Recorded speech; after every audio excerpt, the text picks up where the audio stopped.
We're heading into a bottleneck with limited rideshare opportunities over the next couple of years.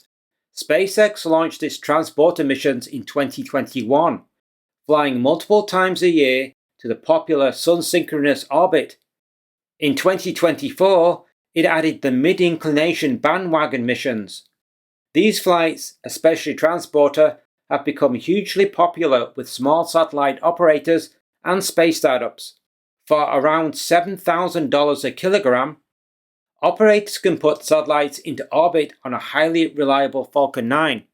SpaceX has recently stopped taking new bookings for these rideshare missions beyond late 2028 or early 2029.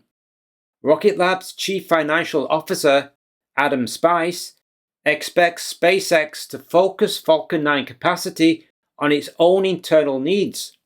Starlink and the upcoming build-out of orbital data centers that will require launching vast numbers of AI compute satellites in the years ahead. SpaceX likely sees higher long-term rewards in orbital internet and AI services than in rideshare missions. So what does that mean for the space startups that have become reliant on cheap, frequent Falcon 9 access to test their hardware? The flood of satellites launched on the back of these cheap rideshare missions now presents both a problem and an opportunity. First, the problem. With so few slots left on SpaceX rideshare missions, companies now have to look elsewhere for launch. No other provider can fully replace SpaceX. Their vehicles are either too small, don't fly often enough, or simply lack the reliability of a Falcon 9. Secondary payloads can still fly on vehicles such as Ariane 6, ULA's Atlas V, or Vulcan Centaur, but these rockets don't fly frequently, and they are nowhere near as cheap as Falcon 9. On top of that, Vulcan Centaur is currently grounded because of problems with its solid rocket boosters, and Blue Origin's New Glenn recently exploded during a hot fire test on the pad. There is a clear mismatch between the demand for launches and the limited supply. Other than SpaceX, it's difficult for satellite operators to find reliable and affordable access to orbit. Companies will either have to pay substantially more and wait longer, or take a chance on riskier, unproven vehicles. This could hit the space industry hard, especially space startups with limited capital. If they can't launch, they can't validate their systems. Eventually, they run out of money and fail. Many of these business plans assumed modest launch costs and that cheap rideshare missions would continue to be available. That assumption is now under threat and could negatively impact their business potential and dissuade new investment and funding for these companies. Yet this same predicament could create the perfect opportunity for nimble space startups developing their own orbital launch vehicles to win new customers. The opportunity for new launch providers. I've reported on a number of space startups in the US, Europe and Asia working on orbital launch vehicles. In the US, Relativity Space, Stoke Space, Firefly and Rocket Lab are all developing medium-lift vehicles similar in class to Falcon 9. Many of these will introduce reusability over time. Payloads range from around 3 to 7 tons for Stoke Space's Nova, up to more than 20 tons for Relativity's Terran R. Europe is further behind. Most startups are focused on small-sat launchers with payloads of 1,500 kilos or less. With the exception of Space, few will have reusability from the start, though most plan to add it later as their vehicles evolve. Rocket Factory Augsburg is aiming for its first launch in August this year, and ISA Aerospace is close to its second flight. These new providers have real potential to give satellite operators alternative routes to orbit beyond Falcon 9.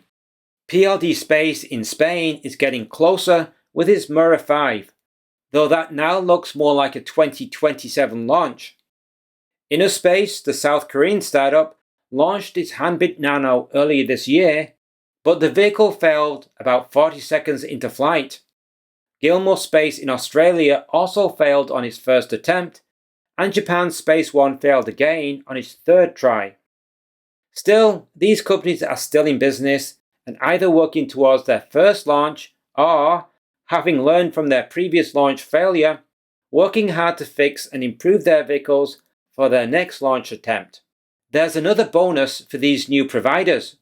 Rideshare prices are likely to rise.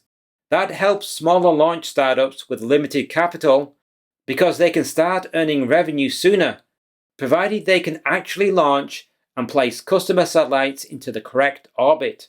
Satellite operators already understand they will have to pay more. Robert Sproles, chief executive of ExoLaunch, which packages and deploys satellites on rideshare missions, says customers now see a general trend of rising launch costs. Ariane 6 is fully booked for 2026 and 2027, with only a few slots left in 2028. Ariane Space is working to free up extra capacity in 2029 and 2030 by adding a multi-launch system for secondary payloads. ExoLaunch has also bought 2 Falcon 9 launches for rideshare missions in late 2027 and 2028. Even with these extra missions, the overall number of rideshare flights is still expected to fall from the recent 6 to 8 a year down to 3 to 5. Starship. An operational Starship could provide cheap rideshare missions. It's not clear yet when Starship will be able to provide this rideshare service.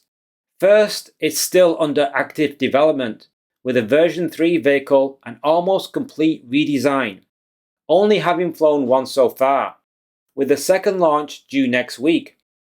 Second, once it becomes operational, it will be under heavy demand, not only from NASA for Artemis lunar missions, but from SpaceX itself for launching Starlink version 3 satellites and the new AI compute satellites. Elon Musk has said that up to 1 million satellites could be needed for orbital AI data centers in the coming years. This doesn't leave much room for rideshare missions, which are likely at the bottom of the pile, behind NASA, SpaceX, and large government or commercial customers. Even then, it's not clear customers will save any money. Cost is not the same as price. Even if launch costs are much lower for SpaceX, now a publicly traded company, will need to recoup the considerable development costs and is under no pressure to reduce prices. The only factor that would provide downward pressure on prices is more competition. Final thoughts. While satellite operators may be anxious about the current rideshare situation, it provides a golden opportunity for new launch providers to win customers.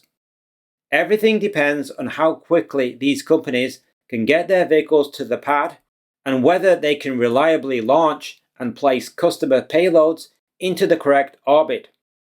What do you think of the bottleneck in rideshare missions? Is it a big problem for space startups or a big opportunity? Leave your thoughts and opinions in the comments section below. Thanks for watching. If you enjoy space videos and want to support independent coverage of the space sector, you can get early access to every new video on Patreon, along with ad-free viewing. You can also buy me a coffee to help keep the channel going. Links are in the description. Be sure to like and subscribe so you will see our upcoming videos. We make videos every week covering the space industry with an emphasis on the smaller space startups that aren't covered so well on other channels. See you soon.